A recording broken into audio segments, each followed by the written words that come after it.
disampaikan oleh pemateri kita pada malam hari ini, yaitu Bapak Kiai Haji Deden Syamsul Ramli, SPD, MPD, dan beliau datang jauh dari Purwakarta. Alhamdulillah barusan ada informasi terjebak macet, tapi alhamdulillah akhirnya bisa sampai di sini untuk membahas kajian pada kesempatan malam hari ini. Bapak dan hadirin kaum muslimin rahimakumullah, sebelum pemateri memaparkan materi pada kesempatan malam hari ini, alangkah lebih baiknya untuk keberkahan kita pada malam hari ini, mari kita sama-sama membacakan kalimat basmalah bersama-sama. Bismillahirrahmanirrahim. Untuk selanjutnya tentang materi ataupun kajian kita pada malam hari ini dengan tema rencana keji pembongkaran makam Nabi Muhammad SAW. Insyaallah akan disampaikan langsung oleh pemateri kita, yaitu Bapak Kiai Haji Deden Syamsul Ramli. Nah, selain nanti apa yang disampaikan oleh pemateri utama, juga nanti di sesi berikutnya akan ada tambahan ataupun sanggahan barangkali dari pemateri utama.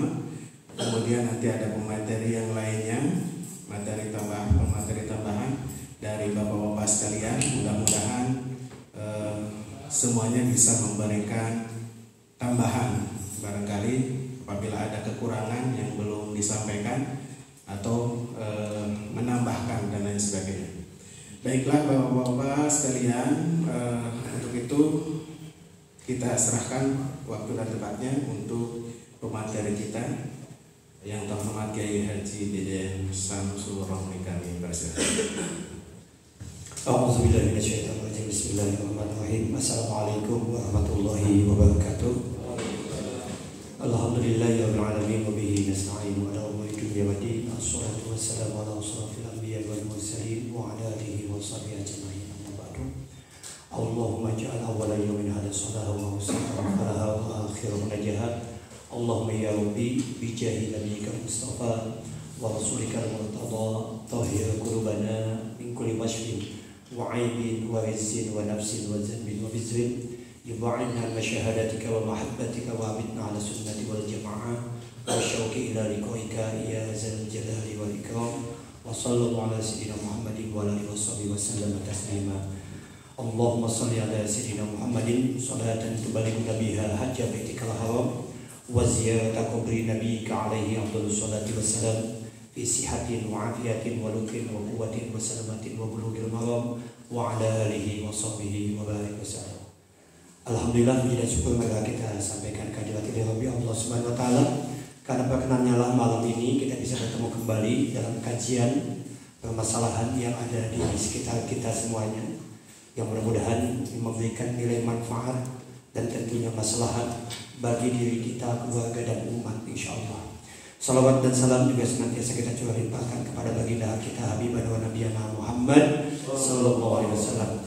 Bapak-bapak yang saya hormati, wabil khusus guru kita Al-Mukarram Al-Mutarram Bapak Habib, yang senantiasa kita doakan mudah-mudahan beliau senantiasa diberikan kesehatan dan keafiatan, diberikan kemudahan dalam berbagai macam urusannya, dan tentunya kita juga sama yang hadir di tempat ini, mudah-mudahan rahman rahimnya Allah, perlindungan dan kebaikan-kebaikan senantiasa menjadi bagian dari kita dan bagian dari hidup dan kehidupan kita semuanya. Amin ya Allah ya rabbal alamin. Pada kesempatan ini saya diberikan amanah untuk menyampaikan berkaitan dengan pembongkaran makam Nabi. Setelah diteliti dan dikaji, ternyata melihat referensi-referensi yang ada, ini lebih banyak kepada kajian sejarah untuk malam ini khususnya. Kalaupun nanti ada muncul beberapa dalil itu berkaitan dengan pembongkaran makam secara umum, paling juga nanti dihubungkan dengan itu. Insya Allah nanti para kiai, para ulama bisa membantu.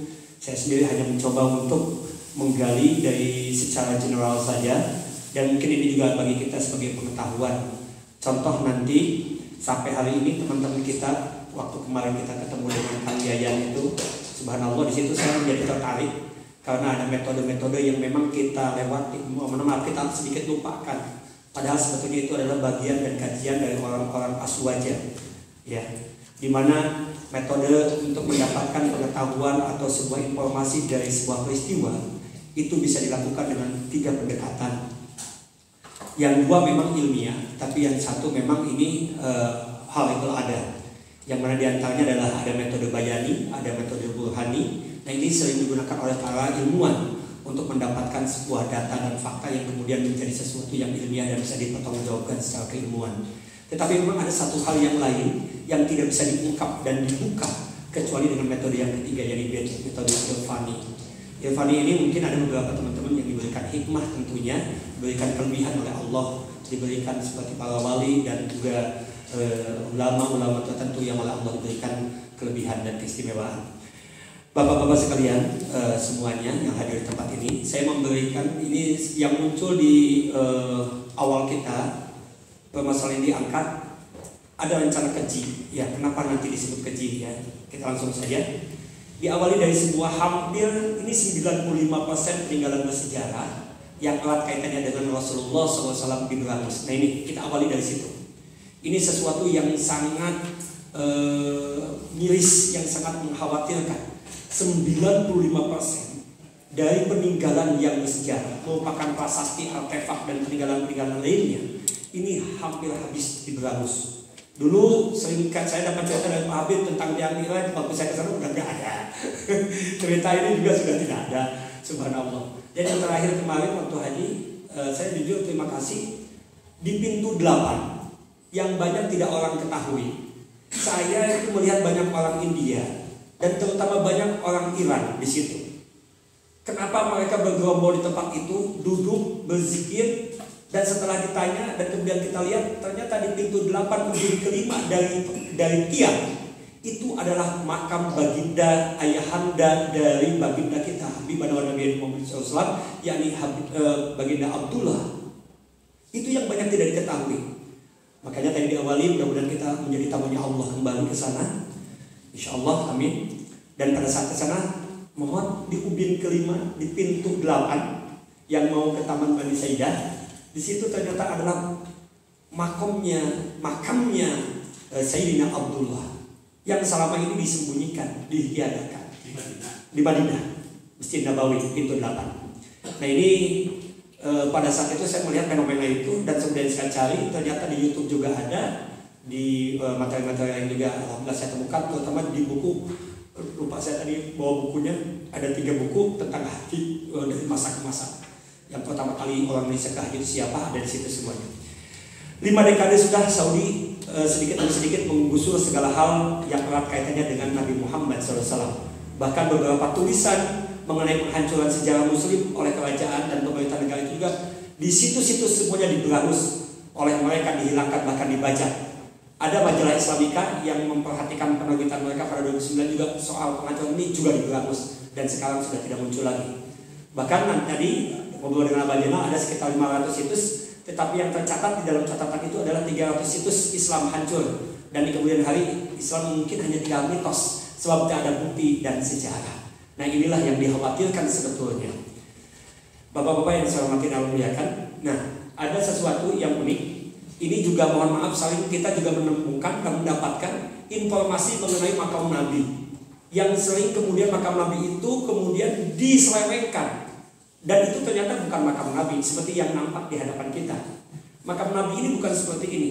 Seperti halnya kita dari dulu sejak kecil diterangkan tentang Isra Mi'raj berkaitan dengan Masjidil Aqsa yang ditempel kemudian di koran-koran, di majalah, bahkan kemarin di Trans 7 dan kemudian sudah diubah oleh Trans 7. Itu ada yang protes, selalu menyebutkan bahwa yang namanya Masjidil Aqsa adalah kubah yang warna kuning. Padahal itu adalah bukan, itu adalah kubah As-Sakhra yang dibangun pada zaman Umar bin Khattab. Memang ada di wilayah Masjid Palestina. Tempat diceritakannya di situ adalah tempat mi'raj yang baginda kita Nabi besar Muhammad SAW. Nah ini kan sebuah propaganda yang cukup, agenda Yahudi yang cukup besar, sehingga pada saat Masjid Aqsa dihancurkan, orang tidak akan marah, orang tidak akan tahu, karena yang dipahami oleh seluruh rakyat di dunia, terutama Muslim dunia, yang Masjid Al-Aqsa itu adalah yang kubah emas itu. Padahal sebetulnya bukan itu. Nah Ini sama halnya yang dilakukan hari ini dengan Wahabi. Mereka mencoba menipu daya kita dengan sesuatu, contoh seperti makam Nabi yang memberitakan ini adalah makam Nabi, padahal bukan. Contoh seperti ini. Oke, nanti kita akan buka. Karena penting ini diketahui oleh kita semuanya. Nah, di situ kondisi makam Rasulullah SAW diduga, dijaga dengan ketat. Ya, pintunya ditutup rapat dengan pagar dan dijaga tentara kerajaan. Kenapa ini seperti ini, harus seperti ini? Ya karena mungkin ada beberapa hal yang harus kita pahami dari sejarah yang telah ada. Ada beberapa kali usaha pencobaan yang dilakukan oleh beberapa kalangan. Nanti kita akan lihat. Ya, dalam dalam sejarah dikatakan hampir 5 kali ada usaha percobaan untuk menghancurkan, bahkan mencuri, merampok atau menghilangkan makam baginda kita, terutama jenazahnya juga di sini. Nah, dalam sejarahnya pernah 5 kali terjadi upaya pencurian, ya, di sini. Terus kemudian yang dimulai dari Mesir, yang kemudian juga dari penguasa negeri-negeri Eropa yang bersekongkol merencanakan pencurian jasad Nabi Muhammad SAW. Terus juga umat Islam sampai hari ini makanya harus tetap bersyukur, ya, karena alhamdulillah dari semua rencana jahat yang telah dibuat oleh masing-masing dari mereka, siapapun itu, mau Yahudi, mau Wahabi, mau kafir yang lainnya, mungkin juga bahkan orang-orang Muslim pada saat itu yang ada yang haus tentang kekuasaan, alhamdulillah oleh Allah digagalkan. Nah, lantas bagaimana kisah sejarah pencobaan ini? Mari kita ungkap hari ini satu-satu. Yang pertama adalah pada masa Al-Hakim bin Abdullah Al-Ubaidi, bagian 1. Ini yang pertama.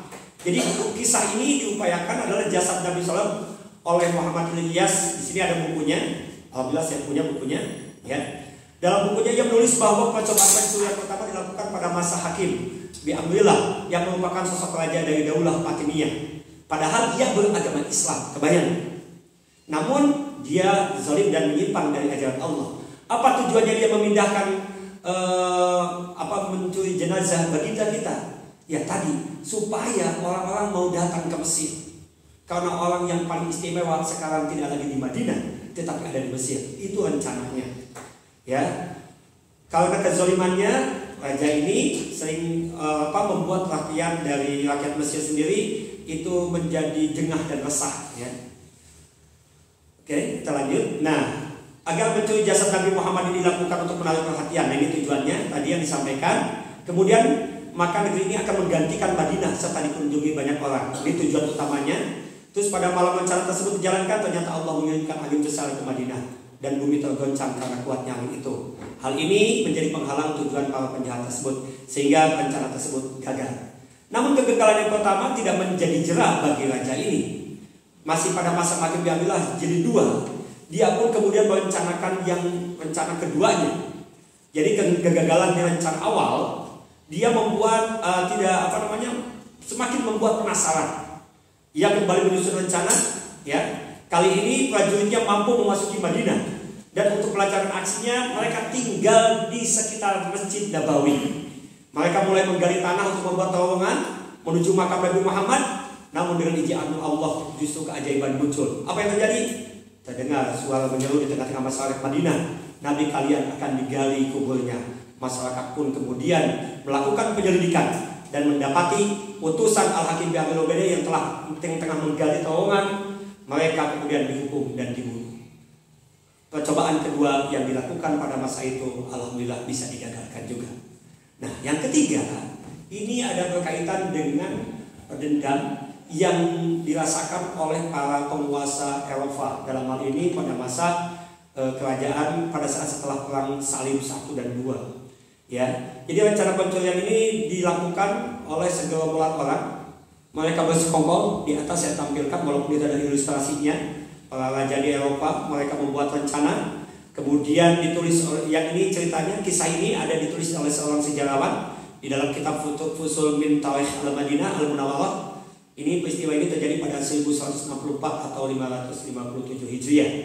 Nah, saat itu kondisi umat Islam dalam keadaan melemah karena setelah perang Salib.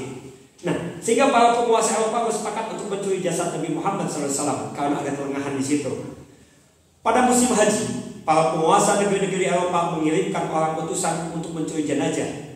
Kedua orang itu menyamar sebagai orang Arab. sebagai jemaah haji dari Andalusia yang memakai pakaian khas Maghribi. Ya, keduanya kemudian ditugaskan melakukan pengintaian untuk mencari kesempatan mencuri jasad Nabi besar Muhammad SAW. Dan setelah melakukan analisa lapangan, keduanya memberanikan diri untuk menyewa sebuah rumah yang lokasinya tepat dekat dengan makam Rasulullah di sekitar Masjid Nabawi. Nah, mereka lalu membuat lubang dari dalam kamar penginapan menuju ke makam Rasulullah SAW. Namun ternyata rencana tersebut digagalkan oleh Allah Subhanahu wa Ta'ala melalui seorang hambanya yang sangat soleh, yakni Sultan Nuruddin Mahmud bin Zaki. Nah, kisah ini, ya, sang sultan, yakni beliau adalah penguasa Mesir dan Syria.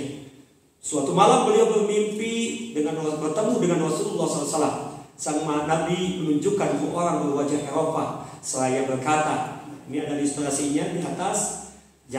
Sultan Zaki ini bermimpi, ya, wahai Mahmud, tolonglah aku dari dua orang ini. Sang sultan pun terbangun dan terkejut. Ia lalu berwudu dan melanjutkan tidurnya. Namun ia kembali bermimpi yang sama. Nah, hingga 3 kali secara beruntun atau berturut-turut. Pagi harinya Sultan Mahmud menceritakan mimpinya kepada para menteri dan berpikir bahwa telah terjadi sesuatu di Madinah. Akhirnya Sultan bersama 1000 pengawal dan harta yang banyak berangkat ke Madinah. Sesampainya di Madinah, beliau melakukan sholat di Raudhah, lalu menziarahi pusara Rasulullah SAW. Sultan duduk termenung di depan pusara Rasul. Segera setelah itu Sultan memerintahkan agar seluruh penduduk Madinah berkumpul, terutama penduduk dan peziarah di sekitar Masjid Nabawi. Tujuannya apa? Untuk menemukan dua orang yang dimimpikan secara 3 kali berturut-turut itu. Setelah kemudian masyarakat berkumpul Madinah pada saat itu, lalu Sultan membagi-bagikan hadiah yang dibawa dari hartanya, yang dibawa dari negaranya, pada setiap orang yang datang dengan harapan bisa bertemu dengan orang yang dilihatnya dalam mimpi. Sayang, ia tidak bertemu dengan orang yang dicarinya. Sultan Nuruddin lalu berkata, apakah ada yang belum mendapat hadiah? Dengan kata lain, apakah ada yang belum hadir atau tidak hadir pada pertemuan atau jamuan ini? Mereka menjawab, tidak ada ya Sultan, kecuali 2 orang dari Andalusia. Keduanya tidak mengambil sedikit pun karena tengah khusyuk beribadah di Raudhah dekat makam Nabi. Setelah dicari, kedua orang itu segera dihadapkan kepada Sultan Nuruddin untuk diinterogasi. Dan pada awalnya mereka mengaku sebagai peziarah muslim dari Andalusia. Namun wajah mereka terlihat gelap-gelap ketakutan dan jawabannya pun berbelit-belit. Untuk mendapatkan kebenaran jawaban, kedua orang tersebut kemudian dibawa ke balik dinding dan dibukalah celananya. Ternyata kedua orang itu tidak berkhitan. Ini yang pertama, tidak berkhitan. Makanya mungkin ini menjadi salah satu indikasi bagi kita tahu di Assalam, terutama mungkin bagi teman-teman yang baru bergabung. Assalam itu sudah menghitan sejak tahun 1952 secara resmi dilembagakan. Bahkan bukan hanya untuk laki-laki, juga untuk perempuan. Sehingga juga pada tahun 2007 kita sempat didatangin oleh pihak WHO karena kita mengadakan hitan wanita yang dilembagakan oleh UNICEF dan WHO. Waktu itu Dr. Abdul Majid yang diutus dari Kairo Al-Azhar. Kebetulan saya menjadi ketua panitianya, dikasih dana waktu itu. Kita undang seluruh ulama bahkan dari MUI pusat. Inilah uniknya Assalam. Jadi teman-teman, mudah-mudahan nanti mulai ini kalau sudah normal, insya Allah kita akan adakan kembali. Kita lanjutkan. Selain mereka juga tidak dihitan, ya, setelah diinterogasi ternyata mereka adalah tentara salib. Lalu keduanya mengaku melaksanakan tugas suci dari sebuah liga internasional untuk mengambil jasad Rasulullah SAW. Usaha pencurian itu sudah mereka lakukan sejak lama dengan cara menggali terowongan di sebelah kiblat luar Masjid Nabawi. Namun kedua utusan itu gagal dan akhirnya harus diakhiri dengan hukuman mati. Yang keempat adalah kelompok perompak. Ini adalah usaha untuk menghancurkan atau membongkar atau mencuri jenazah baginda kita. Upaya keempat, saat sejumlah orang mencuri dan merampok kafilah jamaah haji, kemudian mereka mengatakan untuk menggali makam Nabi Muhammad SAW. Nah, mereka berbicara dan terang-terangan mengutarakan niat mereka, lalu menyeberangi laut menuju Madinah. Kemudian Allah menolak serangan mereka itu dengan kapal yang telah disiapkan dari Mesir Al-Iskandaria yang mengikuti mereka, kemudian menangkap mereka. Dan ini pun kemudian gagal, ya. Nah, kemudian Bapak, usaha kelima dilakukan dengan rencana menggali makam Abu Bakar dan Umar bin Khattab. Itu terjadi di pertengahan abad ke-7 Hijriah. Nah, ini sejumlah orang mencapai 40 orang dari Aleppo ingin menggali kubur di malam hari. Kemudian bumi pun terbelah dan menelan mereka. Nah, ini kekuasaan Allah seperti layaknya terjadi pada saat pasukan gajah diserang oleh pasukan Al-Bulu Ababil langsung oleh Allah, tidak melalui orang. Hal ini diceritakan oleh pelayan Haram An-Nabawi pada saat itu, yakni Sawab Asy-Syamsu Al-Maliti. Nah, kemudian hari ini itu kisah lama. Isu tentang akan dibongkarnya makam Rasulullah ini bukan hal yang baru memang. Sejak puluhan tahun silam ini terus menjadi momok bagi umat Islam. Pada tahun 1924 sampai dengan tahun 1925, Arab Saudi yang dipimpin oleh Ibnu Saud, Raja Najd yang beraliran Wahabi. Aliran ini sangat dominan di Tanah Haram, sehingga aliran ini tidak memberikan ruang dan gerak untuk aliran lainnya mengembangkan mazhabnya, terutama mazhab yang 4. Jadi semasa kepemimpinan Ibnu Saud terjadi eksodus besar-besaran ulama dari seluruh dunia yang tadinya mereka menetap menjadi mukimin di negeri Mekah, yaitu dua haramain di dua tanah suci itu, mereka kembali ke negaranya masing-masing karena mereka tidak mampu mengembangkan apa yang mereka pahami dan tidak boleh mengembangkan apa yang mereka miliki. Ini yang terjadi di masa kepemimpinan Raja Saud. Nah, aliran Wahabi yang terkenal Puritan berupaya menjaga kemurnian, konon kata mereka, agama dari musyrik dan bid'ah. Maka beberapa tempat bersejarah seperti rumah Nabi Muhammad SAW dan sahabat, termasuk makam Nabi pun sudah dibongkar. Inilah yang kemudian menjadi ramai, ya. Makam baginda kita akan diambil. Nah, itu muncul kemudian umat Islam di Indonesia khususnya yang berhaluan Ahlussunnah wal Jamaah merasa sangat prihatin. Kemudian mengirimkan utusan menemui Raja Ibnu Saud. Utusan inilah yang kemudian disebut dengan Komite Hijaz. Nah, inilah sebetulnya salah satu kunci sukses di pertemuan ini adalah ada sebuah sejarah, terutama bagi kita Aswaja. Dimulai berdirinya sebuah organisasi yang namanya NU nanti. Komite Hijaz ini merupakan sebuah kepanitiaan kecil yang dipimpin oleh Kiai Haji Abdul Wahab Hasbullah. Setelah berdiri Komite Hijaz, menemui Raja Ibnu Saud di Hijaz untuk menyampaikan beberapa permohonan, seperti meminta Hijaz memberikan kebebasan kepada umat Islam di Arab untuk melakukan ibadah sesuai dengan mazhab yang mereka anut.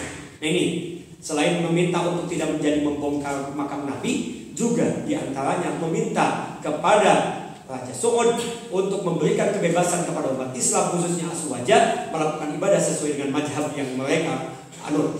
Karena untuk mengirim utusan ini diperlukan adanya organisasi yang formal. Komite ini adalah hanya kumpulan orang-orang, bukan sebuah organisasi yang formal. Maka Komite Hijaz kemudian dengan kesepakatan bersama didirikanlah Nahdlatul Ulama. Nah, yang lambang atas kalau nggak salah mohon diluruskan kalau ada yang salah. Nahdlatul Ulama untuk Komisi Hijaz yang awal itu di situ yang atas, ya. Pada tanggal 31 Januari 1926 yang secara formal mengirimkan delegasi ke Hijaz untuk menemui Raja Ibnu Saud. Nah, 5 permohonan yang disampaikan oleh Komite Hijaz ini perlu dipahami dan diketahui kita sebagai warga Nahdliyin harus betul-betul tahu, mengerti apa saja sih yang dilakukan oleh Komite Hijaz. Dan ini menjadi sejarah tersendiri bagi kita, dan ini menjadi kebanggaan bagi kita. Khususnya umat Islam dan seluruh dunia juga mengakuinya. Jangan sampai kita tidak tahu tentang ini. Pertama, pemohon diberlakukan kemerdekaan bermazhab di negeri Hijaz pada salah satu di antara 4 mazhab, yakni Hanafi, Maliki, Syafi'i, dan Hambali. Artinya 4 mazhab yang ada di sini ada di Indonesia khususnya dan di dunia pada umumnya itu harus dimarkasi. Salah satunya kepada Komite Hijaz ini. Dalam hal ini adalah Nahdlatul Ulama, ya. Karena dengan jalan inilah kemudian diizinkan. Yang kedua, memohon untuk tetap diramaikan tempat-tempat bersejarah yang terkenal, sebab tempat-tempat tersebut diwakafkan untuk masjid seperti tempat kelahiran Siti Fatimah dan bangunan Khairul dan lain-lainnya. Nah, ini mungkin yang jadi masalah. Yang sampai hari ini waktu itu masih di Tedunan terpenuhi, tapi kemudian kekinian semakin hilang. Ketiga, memohon agar disebarluaskan ke seluruh dunia setiap tahun sebelum datangnya musim haji mengenai tarif ketentuan biaya yang diserahkan oleh jamaah haji. Terus yang keempat, memohon agar semua hukum yang berlaku di negeri Hijaz ditulis dalam bentuk undang-undang agar tidak terjadi pelanggaran terhadap undang-undang tersebut. Nah, ini ada kualifikasi hukum di situ.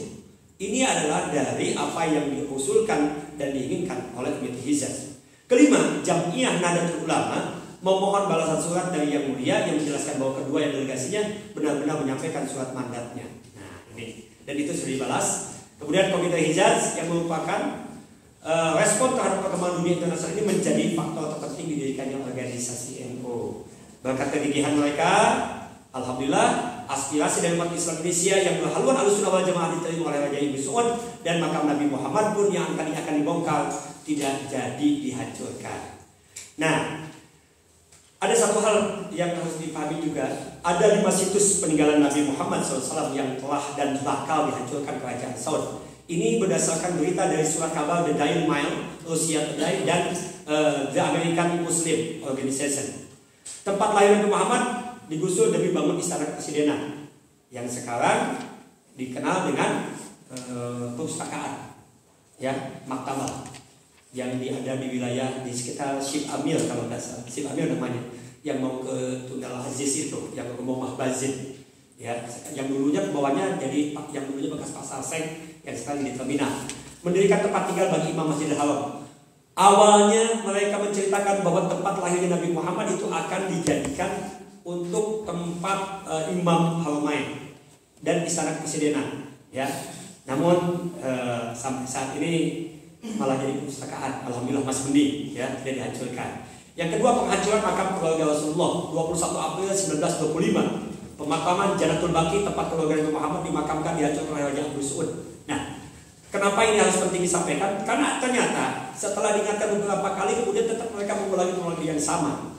Terbaring juga di situ ada Bibi Rasulullah, ada Ibrahim putra baginda Nabi, dan masih banyak lagi, termasuk putra Umar bin Khattab dan ibu Ali bin Abi Thalib, yakni Fatimah binti As'ad. Jadi pemerintah Saudi membangun hotel mewah dengan jam raksasa di atasnya. Nah, ini kan ada yang unik, ya. Rumah Khadijah dijadikan jamban. Yang sekarang jadi toilet yang di situ ada Celsiusnya tuh. Yang kalau kita setelah beres dari sa'i, kita keluar dari Bukit Marwah ke kanan, ya, di situ toilet kan besar sampai ke Shib Amir itu. Nah, itu adalah bekas rumah Khadijah, sekarang jadi toilet. Rumah Nabi yang kini berubah jadi perpustakaan masjid. Saudi juga membulldozer benteng air Ajian yang dibangun di masa Khilafah Utsmaniyah. Ini juga salah satu situs dan artefak yang sudah usianya 1000 tahun lebih, dan ini dijadikan pemerintah Saudi menjadi hotel mewah. Tadinya judulnya untuk mengembangkan Masjidil Haram, tapi ternyata lain ceritanya. Inilah kebohongan-kebohongan yang mereka buat. Rencana penghancuran makam Rasulullah tujuannya untuk memperluas Masjid Nabawi, konon katanya, ya. Nah, dalam 2 kali terakhir, The Gould Institute, ya, yang berpusat di ibu kota Washington DC, Amerika Serikat, mencatat bahwa Riyadh dalam hal ini ibu kota Saudi telah melumat 95% dari seluruh bangunan berusia lebih dari 1000 tahun di Mekah dan Madinah. Subhanallah. Juga kontroversi usulan pemindahan makam Nabi Muhammad juga ini diawali dari Senin 1 September 2014 malam hari. Harian terkemuka Inggris The Independent melansir sebuah akademisi Arab Saudi mengajukan rencana kontroversi untuk memindahkan makam Rasul. Hal ini menyikapi kekhawatiran sejumlah ulama yang menuding makam tersebut mengarah pada praktik musyrik oleh para peziarah. Ini alasan mereka, sehingga makam Nabi akan dipindahkan. Nah, lalu kemudian di laporan itu juga di Independen itu menyatakan, judulnya ini ada di samping, ya. Itu hal yang dimunculkan pada saat itu, yang secara gamblang Saudi menghadapi risiko perpecahan baru dengan usulan memindahkan makam Nabi Muhammad. Sontak, ya, kabar tersebut tentang usulan memindahkan makam Nabi Muhammad menjadi topik hangat di media sosial. Nah, menurut Independen, dokumen rahasia yang setebal 61 halaman tersebut kemudian beredar luas di kalangan pengawas di situs suci yang mengusulkan pemindahan makam Rasul ke dekat pemakaman Al-Baqi yang akan dimakamkan tanpa nisan seperti kuburan lainnya. Nah, saya buat catatan tulisan biru sengaja. Rencana itu diangkat oleh akademisi lain yang mengkritik dirusaknya tempat-tempat suci dan artefak di kota Mekah. Jadi mereka tidak setuju. Tadinya ini tidak ramai dibicarakan, tapi kemudian dimunculkan karena bentuk keprihatinan, bentuk kekecewaan dan ketakutan bahwa itu memang akan menjadi kenyataan. Dan ingat, pada 21 April 1925, pemakaman Jannatul Baqi, tempat keluarga Nabi Muhammad dimakamkan, dihancurkan oleh Raja Abdul Aziz bin Saudi dari Arab Saudi. Nah, nih ada sesuatu tambahan sebelum nanti masuk ke materi yang lain. Ini dulu kubah makam istri pertama baginda, yakni Sayyidah Khadijah Al-Kubra. Sangat indah, ya. Ini foto pemakaman Al-Hujun di Ma'la, diambil dari buku Al-Harith ya. Lalu kemudian Jadatul Mu'alla pada era Turki Utsmaniyah Ottoman sebelum diratakan pada tahun 1925 oleh pemerintah Saud. Terlihat beberapa kubah makam Ahlul Bait, Nabi dan pemandangan Gunung Gusun di belakangnya. Sangat indah sekali. Ini adalah kubah yang besar adalah makam Sayyidatina Khadijah, kemudian kubah yang kecil adalah makam Qasim putra Nabi Muhammad SAW. Dulu nampak prasasti dan artefak ini, dan ini menjadi kebanggaan, tidak menjadi ladang syirik seperti yang mereka tuduhkan. Kemudian juga sedangkan ini adalah subhanallah ya, kubah makam kakek Nabi Sayyidina Abdul Muthalib beserta kakek beliau Sayyidina Abdul Manaf radhiyallahu anhu. Ini semuanya sudah tidak ada. Ini hanya tinggal ada sejarah. Di buku-buku pun juga mungkin kita sudah mulai kehilangan, kecuali kalau kita secara serius mendapatkannya. Setelah dihancurkan, inilah kenyataan subhanallah. Yang tadinya begitu indah, makam Sayyidah Khadijah pasca destruksi, pengerusakan, destruksi, penghancuran, pembongkaran. Masih makam Sayyidah Khadijah pasca destruksi juga, ya. Kemudian, nah ini yang sekarang, nah ini makam Sayyidah Khadijah, ya. Pada sebelah kiri atas ada makam Ummul Mukminin. Jadi kalau kita jalan dari Syibamir langsung menuju sana dekat Masjid Jin, sebelahnya ada Ma'la.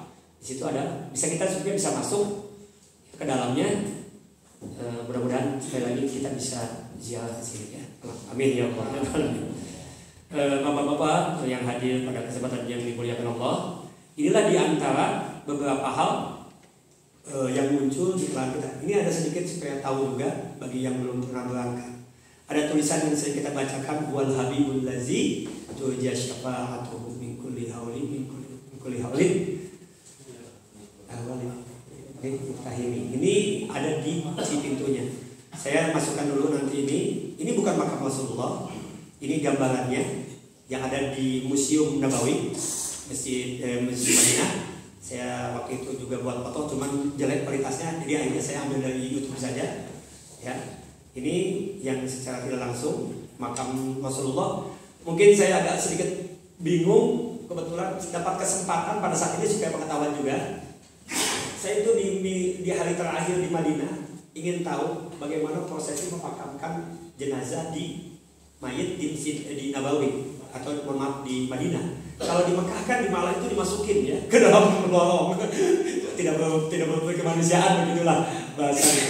Tapi ternyata di Madinah subhanallah, mungkin inilah keapikan mereka. Dan saya dapat kesempatan ikut dengan pasukan pengubur. Jadi pada saat itu saya sholat di dekat jenazah. Dan saya pada saat mereka keluar saya ikut, kebetulan pakai sorban merah dan saya ikut rombongan. Disangkanya keluarganya ikut aja. Dan subhanallah pada saat memakamkan, jadi kalau ada pertanyaan, mohon maaf bagi para pembimbing. Kalau ada pertanyaan, Pak Haji mah bohong, Habib pernah dituduh. Apa maksudnya gini? Katanya kalau ziarah ke makam baki itu pada asar atau pada subuh. Ternyata ditutup pintunya. Nah ini harus diketahui. Saya melakukan 2 kali di